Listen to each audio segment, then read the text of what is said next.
Benjamin. Tout à fait. Pour nous parler de l'élection à la Ligue de football professionnel du Cameroun, c'est le 27 juillet Le prochain. 28 juillet. Donc, en toute fin de ce mois, les deux candidats, Franck Api et Général Semengue, seront face à face. Le président et son vice, pendant les 5 dernières années du processus de mise sur pied de cette Ligue, seront donc face à face pour briguer la présidence de la Ligue de football professionnel du Cameroun. Quels sont les plans d'action, quels sont les projets?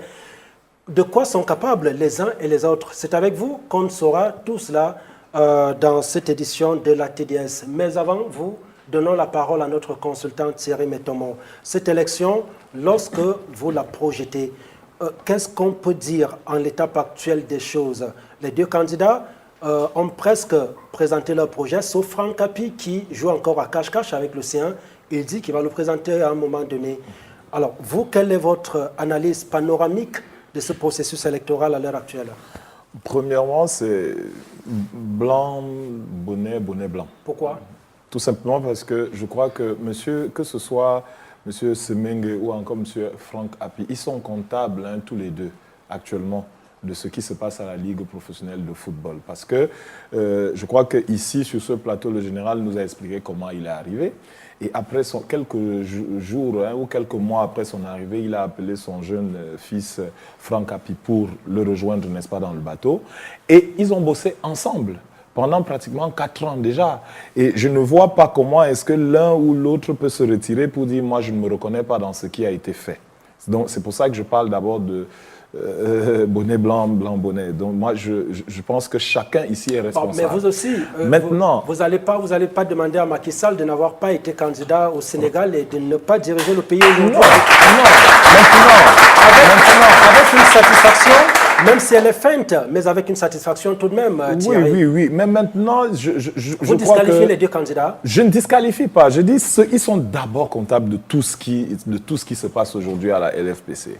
Maintenant, la LFPC, est-ce qu'il y a une évolution? Oui, il y a eu une évolution quelque part. Et maintenant, est-ce qu'il y a des manquements? Je crois qu'il y en a vraiment assez. Beaucoup de manquements. Mais je crois le premier problème généralement que je pose quand je parle de la LFPC, c'est au niveau, n'est-ce pas, de la structuration des clubs.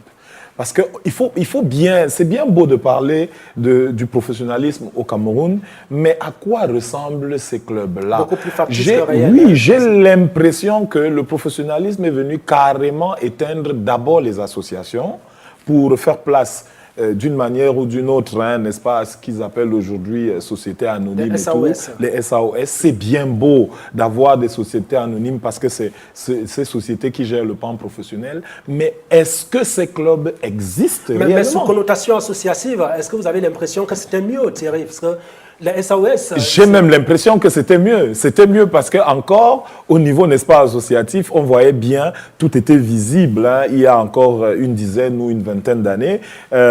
Ici, je prends seulement le cas avec Léopold Yamdje, Unisport de Bafang faisait, n'est-ce pas, recette.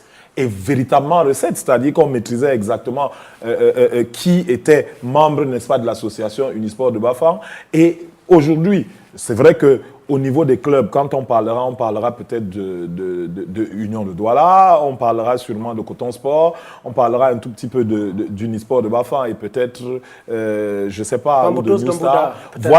Voilà au niveau associatif, c'est ces clubs encore qui essayent, n'est-ce pas, de gérer. Et je crois que c'est peut-être pour ça que ces équipes essayent aussi, tant bien que mal, d'avancer. Mais sincèrement, pour cette LFPC, que ce soit le général Semengue, que ce soit Franck Api, je pense que les deux sont capables, n'est-ce pas, de gérer, de diriger.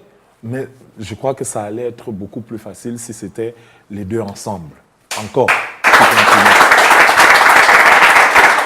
Malheureusement, ils sont plus en odeur de sainteté. Oui. Donc, tout simplement, on va constater que les deux sont aujourd'hui face à face. Benjamin Amenda. Ce que dit Thierry Metomo, le professionnalisme au Cameroun est plus incantatoire que réel. Est-ce que vous êtes d'accord avec cette assertion? On l'a proclamé avant la réalité des choses. Non, je ne saurais être d'accord avec Thierry, malheureusement, pour une fois. Tout simplement parce que le monde est appelé à évoluer. Il y a 50 ans, nous vivions dans un amateurisme pratiquement plat, c'est-à-dire où le financement se faisait dans les familles. Vous avez Canon Nkolndongo, vous avez Canon de Béti, vous avez Racine de l'Ouest. C'était totalement plat. Aujourd'hui, on a évolué, on va vers le professionnalisme. Et c'est une exigence de la FIFA. Ce n'est pas le Cameroun qui a décidé seul. La FIFA exige... Le Cameroun est-il professionnel? Le Cameroun, pour le moment, le Cameroun est en train de construire son professionnalisme. Et c'est ce que fait le général depuis 5 ans qu'il est à la tête de la Ligue, voyez-vous. Le professionnel ne se décrète pas. On ne dit pas qu'on est déjà professionnel. C'est ce qui a été fait au Cameroun. C'est une construction. On a décrété quand même. On a dit qu'on va vers le professionnalisme et on a demandé au général Semengue de mettre donc en place ce professionnalisme. C'est une construction étape par étape. Il y est parvenu en 5 ans. Nous y sommes en plein. Nous y sommes en plein parce que tout à l'heure, on va peut-être prendre du temps pour faire le bilan de ce qui a déjà été fait. Et vous constaterez avec moi que nous avons déjà évolué. Nous ne sommes plus au stade où on avait Canon de Yaoundé. On décidait que c'est elle qui est... Non, le temps, on n'aura pas. On a déjà fait. On a déjà suffisamment fait le bilan.